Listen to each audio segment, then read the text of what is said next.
state of the Kenyan nation that is currently characterized by rising frustrations and anger over high cost of living, confusion in education sector, doubts over commitment supporting devolved units, and threats to our multi-party politics, all perpetuated by the UDA administration. After lengthy and incisive deliberations, the parliamentary group resolved as follows. 1. The PG restates the position that the Azimio La Umoja One Kenya Coalition Party does not recognize Dr. William Ruto as the legitimate president of the Republic of Kenya. 2.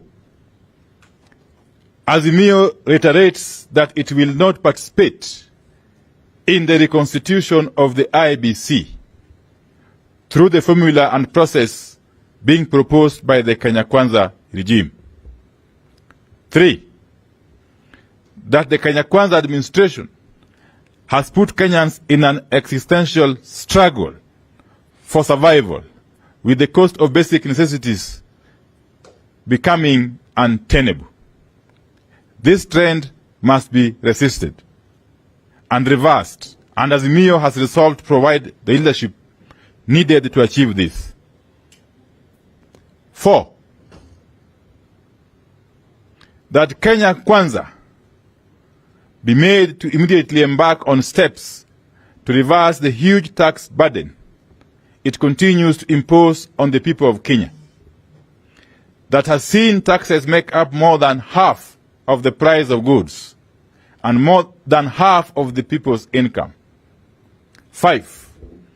Azimio has resolved that the Kenya Kwanza administration must be forced to take steps to bring down the cost of goods and services, and in addition, increase the minimum wage to keep it above inflation. On these, Kenyans need timelines from the Kenya Kwanza and not false promises and rhetoric. The cost of living was supposed to come down immediately the administration took power. But today, the administration does not even mention it. Unga was supposed to be trading at Kenya shillings 70 by now. 6.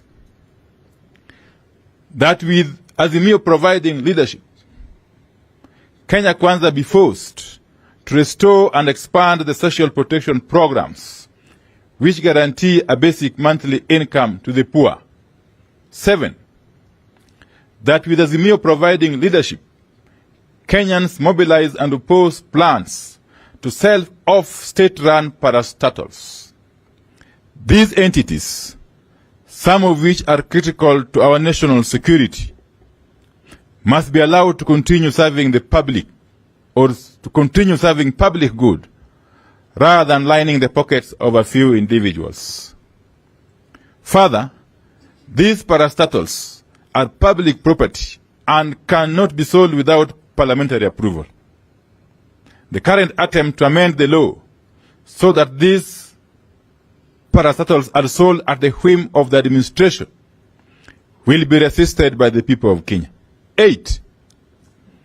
On education, we have resolved that the Kenya Kwanza administration be compelled to resume free education and to return the subsidies and bursaries that have always been available for all Kenyan children. 9.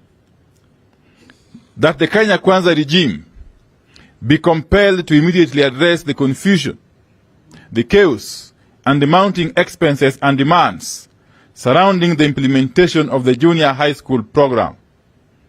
Azimio pays tribute to the late Professor George Magoha, whom we lay to rest tomorrow, for his passion, vision, and resolve that is now missing.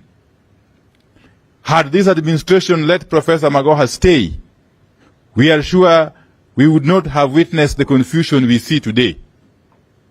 Tomorrow, members of the administration will flock to game to voice hypocritical and false praise to the late professor. Yet they refused to allow him to finish his work of implanting the new education system, and instead elevated politics above the interests of the children of Kenya. Number 10, that we have taken note of the suffering of university and college students, and we demand that the Kenya Kwanza administration immediately release all pending help funds to help ease the suffering of students. Azimio notes that inflation has wiped out the purchasing power of the current allowances given to university students, and demands that the administration must also increase the amount available under help in light of the inflation. In addition, and to end the destitution prevailing in our campuses, Kenya Kwanza administration must be forced to restore the old catering services in all public universities to enable all students access decent meals. Open the kitchens to enable students live in dignity. Number 11, that the Kenya Kwanza administration immediately releases monies to the counties to enable devolved units offer services that are critical to our people at this very difficult time. Azimio supports the formula put up by the Council of Governors.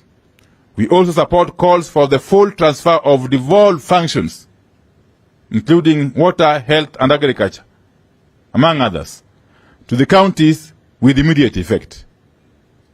We note that over 4,000 doctors are currently unemployed, yet Kenyans cannot get the health services they deserve. Kenya Kwanza must immediately make it possible for county governments to employ these doctors as part of the process to achieve universal health care.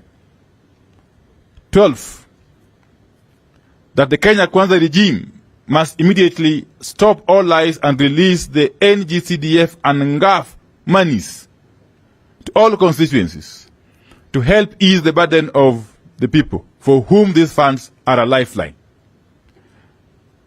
Severally, the regime has promised to release the monies, but failed to keep its word.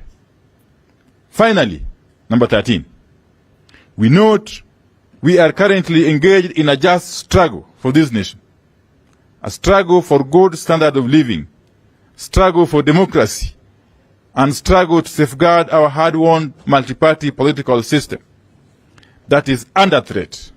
In this struggle, we shall not tolerate acts that amount to a betrayal of the dreams and aspirations of the people of Kenya.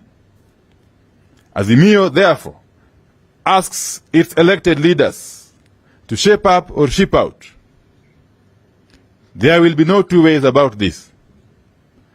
The flirtations and cohabitations with the Kenya Kwanza regime under whatever pretext is totally unacceptable. Development is to be sought from Parliament, which appropriates funds, and not from State House. State House has no constitutional mandate or power to appropriate funds. That mandate and power resides in the two houses of Parliament, that is the Senate and the National Assembly. Our people must not succumb to the blackmail, dirty politics, and dirty money being dished out by the regime that is struggling for legitimacy. Thank you. End of statement.